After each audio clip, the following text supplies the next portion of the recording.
Militant storm Wana police station in south Waziristan, flee with weapons. अच्छा, ये आए आतंकवादी मिलिटेंट्स और साउथ वजीरिस्तान में एक जगह वाना, वहां पे आए करीब रात के 1 बजे, मतलब early, very very early morning, midnight के बाद जो 1 बजे 1 AM, वो आए रॉकेट लॉन्चर्स और हेवी वेपन से उन्होंने अटैक करा, दीवार तोड़ दी और एक पुलिस वाला है जिसका बयान लिया गया, उसका नाम रहमान वजीर है, जो उस समय थाने के अंदर था।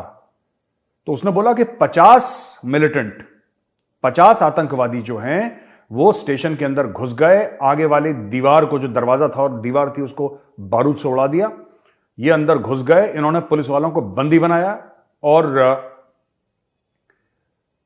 सोशल मीडिया में इसके वीडियो वायरल हो रहे हैं। जिस तरीके से फायरिंग, अंधाधुंध फायरिंग, और मैंने तो ये वीडियो देखा, हम दिखा नहीं सकते। मोहसिन दावर हैं, ये मेंबर ऑफ नेशनल असेंबली हैं, पश्तून है खुद, इन्होंने करा है और ये लिखते हैं, ये मैं उनका ट्वीट दिखा रहा हूं आपको सामने, मोहसिन दावर का।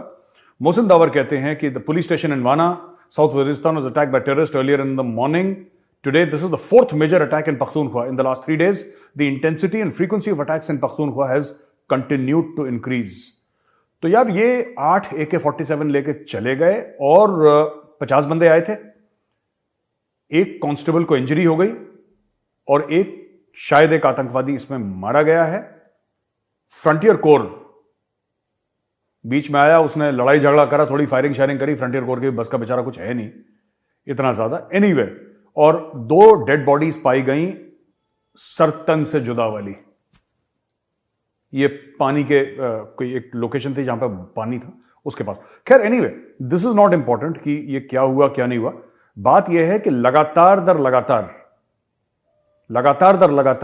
वहां पे अटैक हो रहे हैं, ठीक है। और वहां पे दोस्तों रुकने का कोई नामो निशान नहीं है। लगातार, मतलब आप ये समझ लीजिए कि जिस लेवल पे वहां पे अटैक हो रहे हैं, मैं आपको बता नहीं सकता। देयर इज नो स्टॉपिंग, रोज अटैक हो रहे हैं। अब देखिए, ये बीबीसी की खबर मैं आपको पढ़ रहा हूं और बीबीसी की खबर ये कहती है, ये कल जो हमने नहीं बताया था कि पुलिस वालों को बंदी बना दिया था, उनको छुड़ा दिया। 33 आतंकवादी मारे गए और दो कमांडोज हैं जो SSG हैं, स्पेशल सर्विसेज ग्रुप के। 2 कमांडोज मारे गए और 10 से लेकर 15 जो मिलिट्री वाले हैं, शायद SSG वाले हो, कोई और हो, वो इंजर हो गए। देखिए ना, ये तो चलो इन्होंने ठीक करा कि इन्होंने ये बोल दिया कि साहब ये हमने मार दिया, उनको भगा दिया। लेकिन the problem is this, that Afghanistan से ये लोग आ रहे हैं, ठीक है। अफगानिस्तान से आ रही है, वजीरिस्तान, ये जहां पे हो रहा है, इवन इन बलूचिस्तान, ये सब अफगानिस्तान से बॉर्डर लगा हुआ है। इनकी जब मर्जी आती है, अफगानिस्तान से आते हैं, जब मर्जी आती है, इनको 4 थप्पड़ मारते हैं, जूते मारते हैं, गोलियां मारते हैं, चीजें उठा के ले जाते हैं। मैंने पहले भी वीडियो में समझाया था। ये पाकिस्तानी कह रहे हैं साहब कि इंडिया की साजिश है, रॉ की साजिश है। मैं दोबारा एक चीज बताता हूं जो मैंने कल परसों आपको वीडियो में बताई थी। यार, ये किसी की साजिश नहीं है, किसी की साजिश नहीं है, ठीक है। ये जो लोग हैं वहां से जो आ रहे हैं, या सेंट्रल एशिया से आते हैं, अफगानिस्तान से आते हैं, आज से नहीं हजारों साल से यही काम करते आए हैं। ये उनका पुश्तैनी काम है। ये जो आए, थाने में लूटपाट करी, उठा के वापस चले गए अफगानिस्तान, ये पहले से करते चले आए हैं। ये गौरी, गजनवी, ये लोग क्या, यहीं से तो आए थे। अफगानिस्तान, सेंट्रल एशिया, वहीं से आते थे। ये इंडिया आते थे, लूटपाट के चले जाते थे। उस समय पाकिस्तान था नहीं, अब पाकिस्तान है तो पाकिस्तान में लूटपाट कर रहे हैं। इंडिया आ नहीं सकते क्योंकि बीच में पाकिस्तान है। इतनी सिंपल सी बात है, इसमें किसी की साजिश नहीं है मेरे पाकिस्तानी भाइयों बहनों, किसी की साजिश नहीं है, ठीक है। बस आप लोगों को आज बुरा लग रहा है क्योंकि आपको लगता है वो भी मुसलमान और आप भी मुसलमान, और मुसलमान को क्यों मार रहा है। जब तक वो हिंदुओं को मार रहे थे पाकिस्तान बनने से पहले, जब वो बहुत कई 100 साल पहले आते थे, जब वो हिंदुओं को मार रहे थे, तब आपको बुरा नहीं लग रहा था, तब आप तालियां पीट रहे थे, आप कह रहे थे बहुत अच्छा हुआ, बहुत अच्छा हुआ, मैं बुत शिकन हूं, बुत परस्त नहीं, और ऐसे लंबे चौड़े उर्दू में डायलॉग मारे। आज वही लोग जिन्होंने पहले हिंदुओं को काटा था, आज को काट रहे हैं आपको। पाकिस्तानियों की बात कर रहा हूं। आज आपको बुरा लग रहा है। जिन लोगों के नाम पे आपने मिसाइल रखी है ना, ये गौरी, गजनवी, दुर्रानी, बाबर शाबर, ये लोग कहां से आए हैं? बाबर भी अफगानिस्तान के थ्रू ही आया था, ठीक है, उज़्बेक था वो, लेकिन आया तो अफगानिस्तान के थ्रू था, काबुल के थ्रू आया था वो। तो ये आते रहेंगे, ये इनकी हजारों साल पुरानी रिवायत है, आते रहेंगे, आगे भी आते रहेंगे।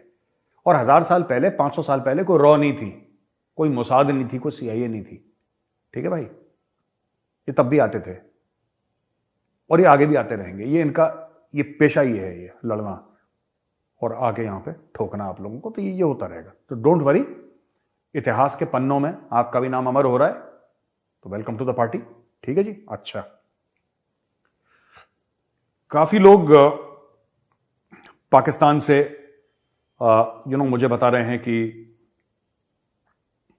अभी अमेरिका ने बीच में वो करने को, मतलब कि हम पहल करेंगे और हम अमेरिका हमारी मदद करेगा, ऐसा पाकिस्तानी कह रहे हैं। और अमेरिका ने भी ऐसी बात बोली है कि हम पाकिस्तान को, ये तहरीक तालिबान पाकिस्तान और अफगान तालिबान ये करेंगे। और डॉन की खबर है, US offers help with TTP threat India rivalry. देखो यार, मैं पाकिस्तानियों को, तुम लोग खुश हो जाते हो पता है बहुत जल्दी।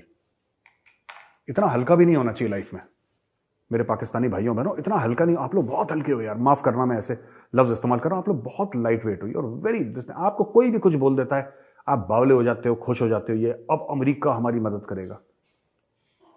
आप खुद कहते हो ना कि 80,000 जानें चली गई, हमने कुर्बानियां दी 80,000 जानों की, $100 अरब से ज्यादा हमारा इंफ्रास्ट्रक्चर बर्बाद हो गया। आप खुद ही कहते हो ना बार बार। ये किसके लिए जंग लड़ी थी आपने? अमेरिकन के लिए। अब वो दोबारा आपकी मदद, पिछली बार मदद करी थी, आपके पूरे देश की वाट लगा दी थी। इस बार उनसे मदद लोगे ना, वो 4 टुकड़े करके ही मानेंगे पाकिस्तान का। ऐसा क्यों है? मैं आपको, ऐसा नहीं कि अमेरिकन आपको बुरा मानते हैं, बुरा आपको पूरी दुनिया मानती है, लेकिन ऐसा कोई खास बुरा नहीं मानते American. It is just that American की फॉरेन पॉलिसी अमेरिका को बेनिफिट करती है। पाकिस्तान की फॉरेन पॉलिसी, जो भी उस वक्त पाकिस्तान को पैसा दे रहा है उसको बेनिफिट करती है। कभी पाकिस्तान की पॉलिसी सऊदी अरब को बेनिफिट करती है, कभी चाइना को बेनिफिट करती है, कभी अमेरिका को बेनिफिट करती है, और अनजाने में कभी कभी इंडिया को भी बेनिफिट कर जाती है। अगर पाकिस्तान की फॉरेन पॉलिसी ने किसी को बेनिफिट नहीं करा, किसी को फायदा नहीं पहुंचाया, तो पाकिस्तानियों को फायदा नहीं पहुंचाया। ठीक, आप तो यू आर लाइक, जैसे उबर होती है ना, उबर टैक्सी, जितना पैसा दिया वो बैठ गया। You are like Uber, you are like Ola. OTP डालना है उसके अंदर। ओटीपी क्या है? $100 मिलियन ये ओटीपी है, कहानी खत्म। ओटीपी डाली, गाड़ी में बैठो, shoes. Your country is like Ola Uber. आपने बनाई ऐसा मुल्क को है कि आपकी फॉरेन पॉलिसी का सबने स्वाद चखा, बस आपने स्वाद नहीं चखा। ना वो जुल्फिकार अली भुट्टो ने कुछ कर पाया, ना अयूब खान कुछ कर पाया। थ्रू आउट आपकी नाअहली की एक बहुत लंबी तारीख है, बहुत लंबी तारीख है। और कैदे आजम की पोल इसलिए नहीं खुल पाई क्योंकि कैदे आजम ने कभी इलेक्शन नहीं लड़ा। वो 1-1.5 साल के अंदर ऑफ हो गए। और उनके ऑफ होने के बाद फिर आप लोग ऐसी तबाही की तरफ भागे हैं। तो पाकिस्तान में डे 1 से जो लीडर रहे हैं, मोहम्मद अली जिन्ना से लेकर आज तक, सबके सब नालायक रहे हैं। लूट लो, खसोट लो, ये पालो, ये चोरी कर लो, ये डकैती डाल लो, ऐसे इसको घेर लो। इन सब में आप चैंपियन हैं। इन सब में अगर कोई दुनिया की रैंकिंग होगी, पाकिस्तान नंबर 1 है। लेकिन काम कर लो, किसी को नहीं आता।